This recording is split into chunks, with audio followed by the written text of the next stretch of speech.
बच्चों, आज हम फिर चर्चा करेंगे इंटेंशनल लर्निंग यानी जानबूझकर किए जा रहे अधिगम के बारे में।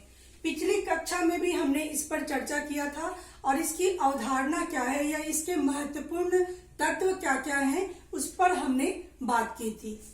आज हम बात करेंगे कि जानबूझकर किया जा रहा अधिगम, इस प्रक्रिया के तहत जो लर्नर है, जो शिक्षार्थी है, वो किस तरह की विशेषताओं वाला विद्यार्थी होना चाहिए।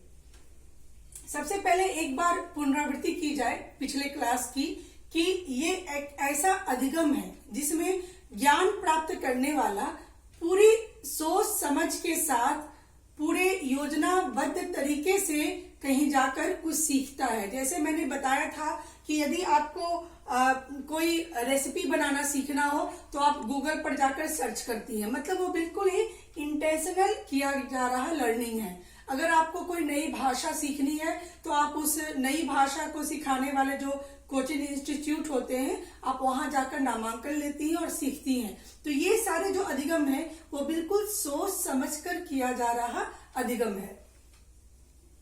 इंटेंशनल लर्निंग के जो विद्यार्थी होते हैं उनमें कुछ विशेषताएं होनी चाहिए। और पहली है कि सीखने को स्वतः प्रेरित हो, यानी उसको फोर्स नहीं किया जाए, उसको बाहर से कोई दबाव या कोई बहुत ज्यादा निर्देश की आवश्यकता नहीं होती है। वो सेल्फ मोटिवेटेड होता है, यानी वो खुद से अंदर से ये इच्छा रखता है कि वो क्या करे, कुछ सीखे, कुछ अधिगम करे। तो वो सीखने के लिए खुद ब खुद मोटिवेटेड होता है। दूसरी बात है, सीखने को जिम्मेदार भी होता है, जिम्मेदारी लेता है। ऐसा नहीं कि मैं सिर्फ इच्छा कर रही हूं पर करूंगी कुछ नहीं। He takes responsibility also to get intentional learning, यानी कि वो जिम्मेदारी को भी अपनाता है। जो परेशानियां आती हैं, जो रास्ते में तकलीफें आती हैं, वो सारी चीजों को वो अपनी जिम्मेदारी मानता है और आगे बढ़ता है। उसके बाद है कि अधिगम से संबंधित रणनीति में सक्रियता। हम जब भी कुछ पाना चाहते हैं तो हम एक रणनीति बनाते हैं, स्ट्रेटेजी बनाते हैं। तो विद्यार्थी उस स्ट्रेटेजी में भी अपनी सक्रिय भागीदारी सुनिश्चित करता है, क्योंकि वो तो खुद चाह रहा है कुछ सीखना, क्योंकि वो इंटेंशनली पूरे सोच समझ के साथ जानबूझकर कुछ सीखना चाह रहा है। तो चूंकि वो उस प्रक्रिया में खुद मोटिवेटेड है, तो वो उस रणनीति में भी, उस रणनीति मतलब जो स्ट्रेटेजी है, लिख कर पढ़ना है, किसी लाइब्रेरी में जाकर पूछना है, किस टीचर से क्या बात करनी होगी, किस टीचर के पास कौन सा टॉपिक की जानकारी मिलेगी। तो ये सारे जो रणनीति हैं अधिगम से संबंधित, उसमें भी वो एक्टिव रहता है। वो सारा कुछ जानता है, समझता है कि उसको ज्ञान प्राप्त करने के लिए, अनुभव प्राप्त करने के लिए कहाँ कहाँ जाना चाहिए और कौन कौन सी रणनीति अपनानी चाहिए।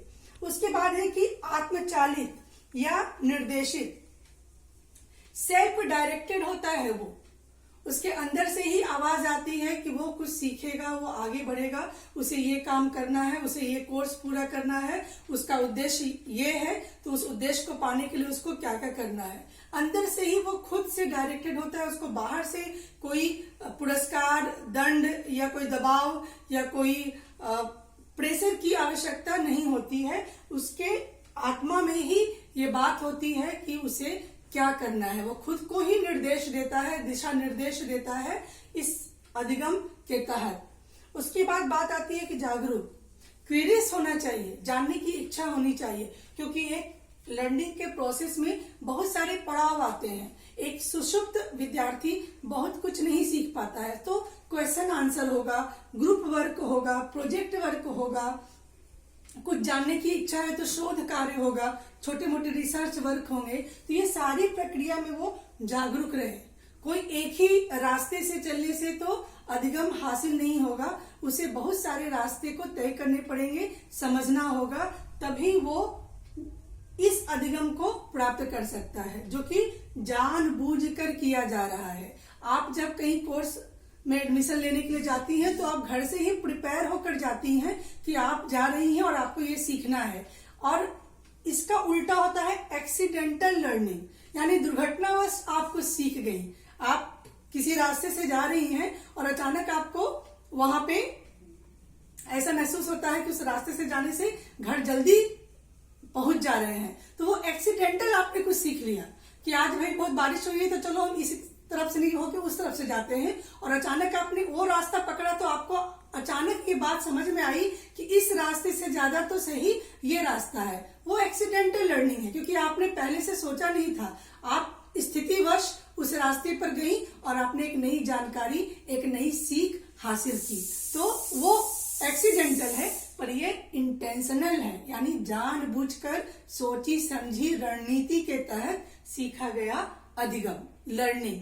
और इसके लिए आपको बाहर के कोई फोर्स की आवश्यकता नहीं होती है। आप खुद के ही गुरु होते हैं, खुद के ही शिष्य होते हैं, सेल्फ डायरेक्टेड होते हैं, सेल्फ मोटिवेटेड होते हैं, सेल्फ डिसिप्लिन्ड होते हैं, क्यूरियस होते हैं, जागरूक होते हैं, जिज्ञासा होनी चाहिए आपके अंदर, और आप स्ट्रेटेजीज में भी पार्टिसिपेट करते हैं, एक्टिव रहते हैं। तो ये सारी चीजें अगर आप में हैं तो वो विद्यार्थी इंटेंशनल लर्निंग में भागीदारी सुनिश्चित करता है।